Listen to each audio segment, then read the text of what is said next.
What's up, guys? This is Thomas from the band Kamelot, and you're listening to Leise War Gestern, the Time for Metal podcast. Crank it up.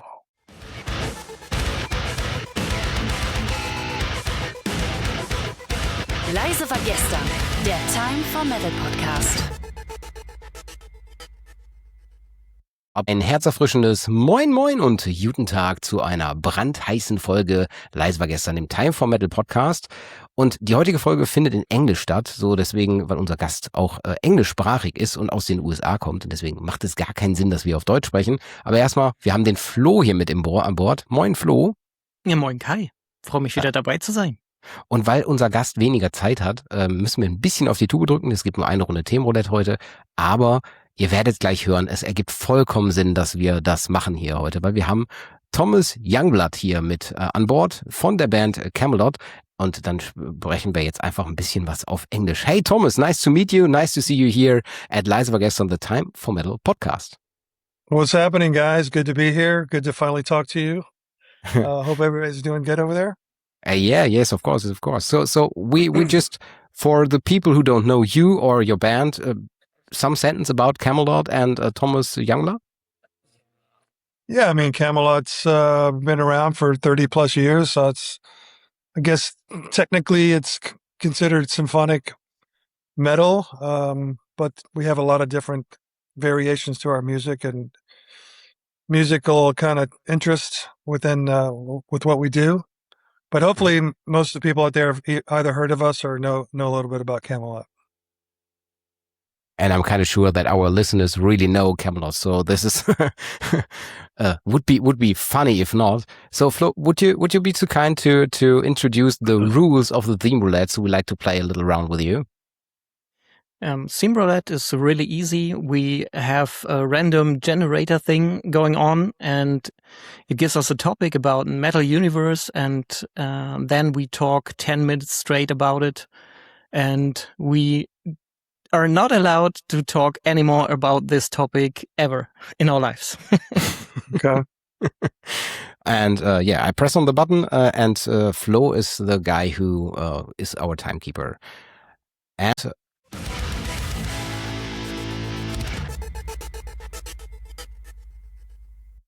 today's topic is direct to the fans. Does every band needs a newsletter or a own fan club today? So, and Thomas, you are the guest. So please start. What do you think about this? Yeah, I mean, I think with all the information in our regular world, it's good to have direct contact with your fans. I mean, or whatever kind of thing you're running.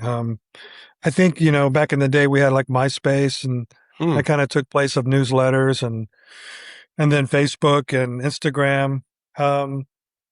And then you have Bands in Town, which is also really great for keeping fans on board when it comes to live shows or whatever. So for me, I mean, I'm not a big fan of like being like a YouTuber or a social media content creator guy all the time, but it's important that we have content and we keep our fans, updated on what we're doing. Does Kamelot have an official fan club? Yeah, it's called Kamelot Nation. We have fans, but it's also just basically comprised of all the people on our Facebook page, which is, I think it's maybe 700,000 on Facebook. And then, we have our Instagram, YouTube followers. So all of those people are all part of the family. We don't have like a, quote unquote fan club where they have to pay something like with Patreon or something. I mean, it's, everyone that's a fan of Kamelot should be able to access information without having to spend money on it. So that's also something special. So when it comes to today's concerts and so on, you have VIP tickets, Golden Circle, whatever kind of special. So how are you? Are you into this kind of business? Yeah, I mean, it's the way that I look at the whole VIP thing is it definitely helps the touring because of the cost. It's a way to also meet a lot of fans that you never would be able to meet, more in person, like passionately, I guess. And it's also an option. I mean, you don't have to go to VIP if you don't want to. So it's sort of I think it's a great thing if bands do it and it's a reasonably priced thing. I mean, there are some bands that are like what they're asking is ridiculous, but still at the end of the day, it's up to you as a listener if you want to spend the money on it. You still should go to the show, buy a ticket, buy merch if you can. The VIP thing is it's just an added thing. I mean, it's the same with physical product, whether it's like certain special vinyls or earbooks, limited edition box sets. These are all things that you don't have to buy, but it obviously helps the bands and the label. In a era where, you know, it's more and more difficult to tour or to put out records. So I always look at it as it's a thing where you can do it or you don't have to do it, right? Yeah. And on the one hand, the people are paying for this, so why wouldn't you grab this opportunity? In the end, it's business, and you need to live from something. Yeah, and I think though that it's not all about money. It's also about just making sure that what you're doing is financially feasible. You know, for some bands, the cost of touring it's out of control, and they have to do the VIP. For us, it's a mixture of that, but it's more about, you know, being able to meet some fans and help the tour out. And a lot of times we'll meet a lot of people that we've never known before or even had come to a Kamelot show. So it's been a kind of a catalyst for them to actually come to the live show to begin with. What comes to my mind is direct before this recording, we talked to Marco from Xandria, best regards from him. And cool. We talked about collecting things, and metalheads are collectors. And when you pay for special stuff, limited stuff, it's always cool to have. I've said, gotta catch them all, like in Pokemon. Yeah, that's for sure. Metal. I mean, I can't speak for all metalheads, but for Kamelot fans, they've always been great at supporting the band when it comes to even buying CDs, even if they don't have a CD player. They buy CDs because they support the band, and definitely vinyl, limited boxes, and you know we're really eager to sign any of these things when they come to the show, whether they're in VIP or if we meet them outside of the tour bus. We always appreciate fans that are still buying physical product, and so yeah, I think it's just a great thing for fans to be able to have and collect. Do you have special limited collector's editions where you sign it pre-sale and you can buy it online and it's already signed by the band? We sometimes do that. We'll have like a limited edition of like 1,500 box sets that has a card that's signed inside. But I like the more personal thing where we sign it in person and meet fans at the shows. I think that's the coolest part. And it's also cool for me, you know, being the original Kamelot guy from 30 plus years ago to see CDs from the first release to the 14th one coming up here. So it's always fun to kind of meet those people. What's the craziest thing you ever signed? I don't know, man. I signed a lot of things and body parts. All kind of body parts. I'll leave that to your imagination. No, I mean, there's been cool stuff. I mean, there's been like obviously guitars. A lot of times I've signed people's guitars or violins, wallets. That's always weird. Phone cases. Actually, I did sign the back of a girl's neck once, and she had a tattoo of the signature on her neck, which is amazing. And she's an amazing person. So that was probably the most unique, I guess. It's not so crazy, but the tattoo, that's really crazy, 100%. But I really like that that people go so deep in being a fan, and that people are so into the music and into the artist that they even would make a decoration on their body for this. I think that's really funny. And when it comes to let's say other fans, so is there Anything where you say, okay, you've had a tour or a concert where you say there was a special fan moment, what you never would expected? Yeah, I mean, there's stories about different fans. I mean, one that I remember was a fan that was really sick, and we went to the hospital to visit him.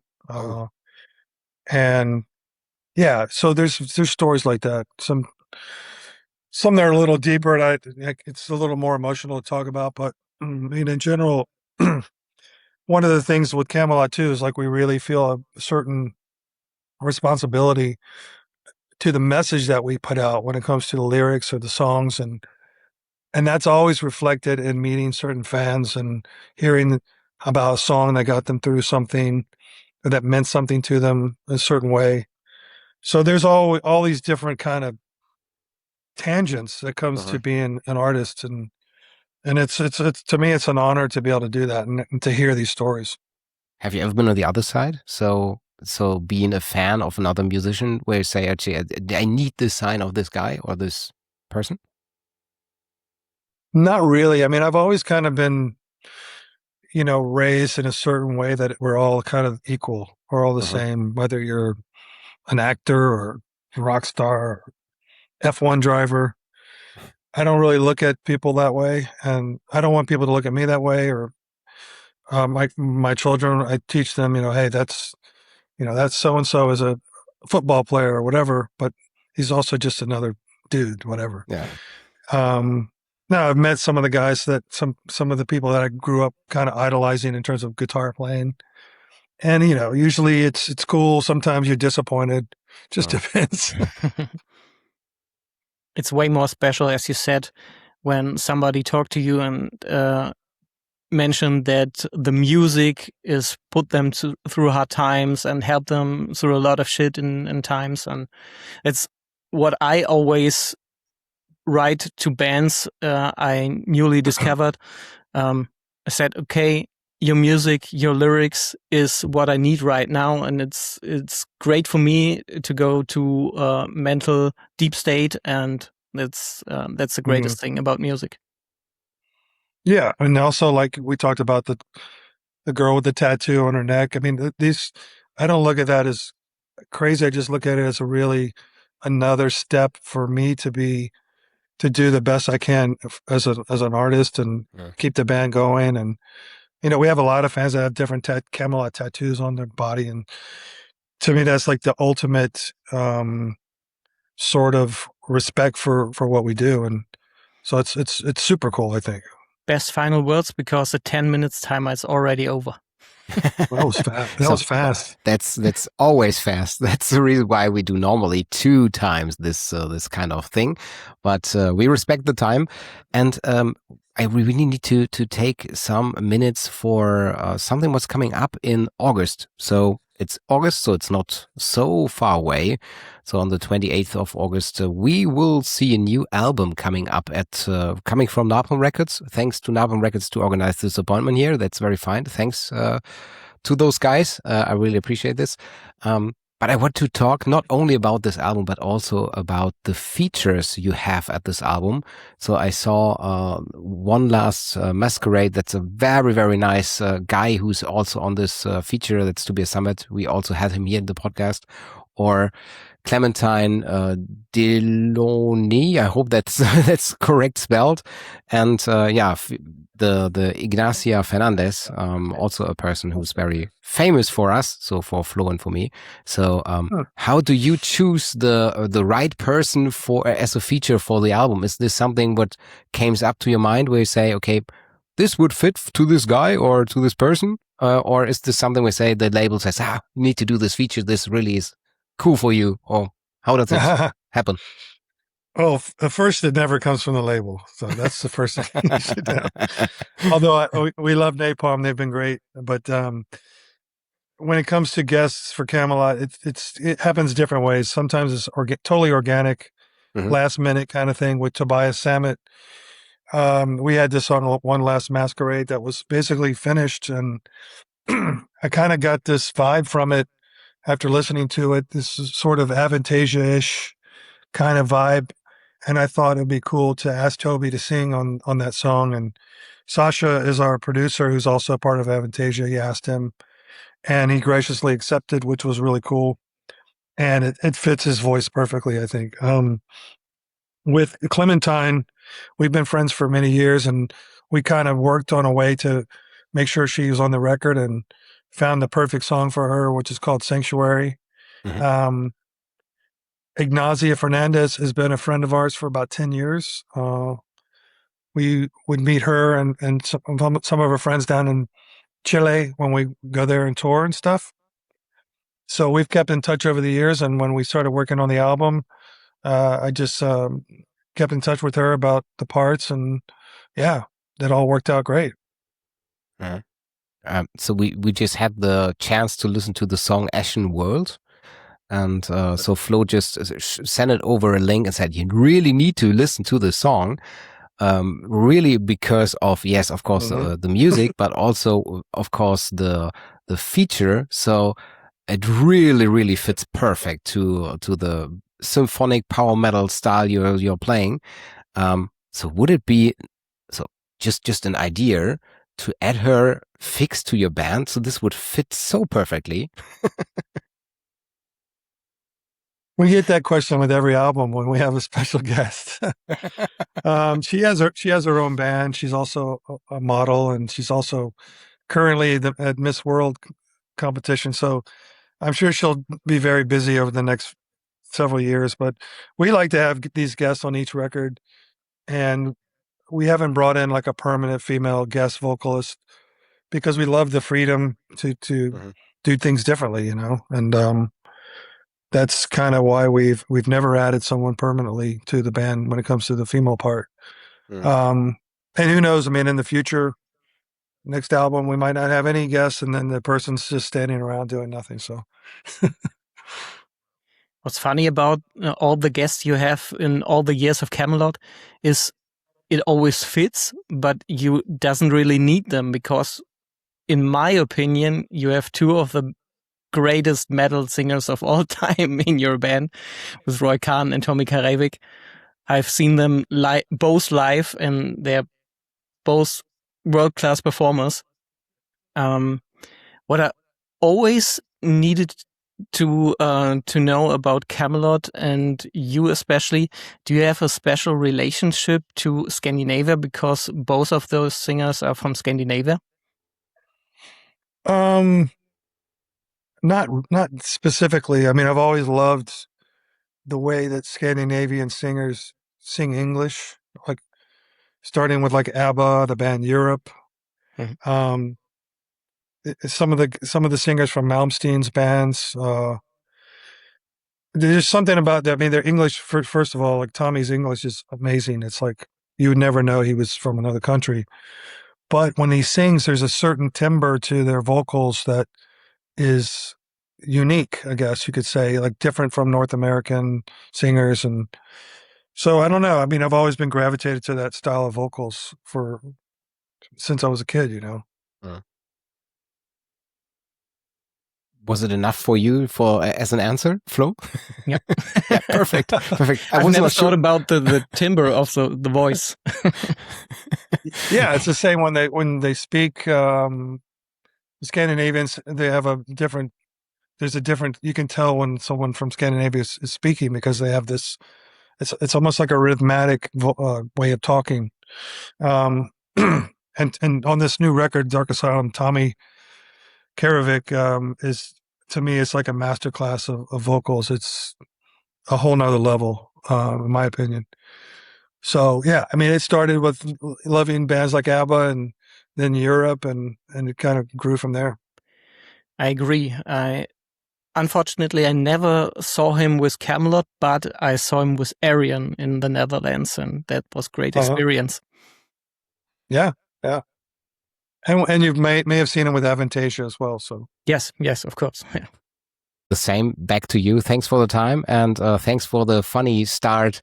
So we can do this at a B-roll for this podcast later on and tell everyone what happened. Thanks. Thanks, Thomas. It was a pleasure to see you here and everyone here listening, also in German. So für alle, die auf Deutsch zuhören. Vielen lieben Dank, dass ihr zugehört habt und euch das angeschaut habt bei YouTube beziehungsweise bei Spotify und allen anderen Podcast-Playern.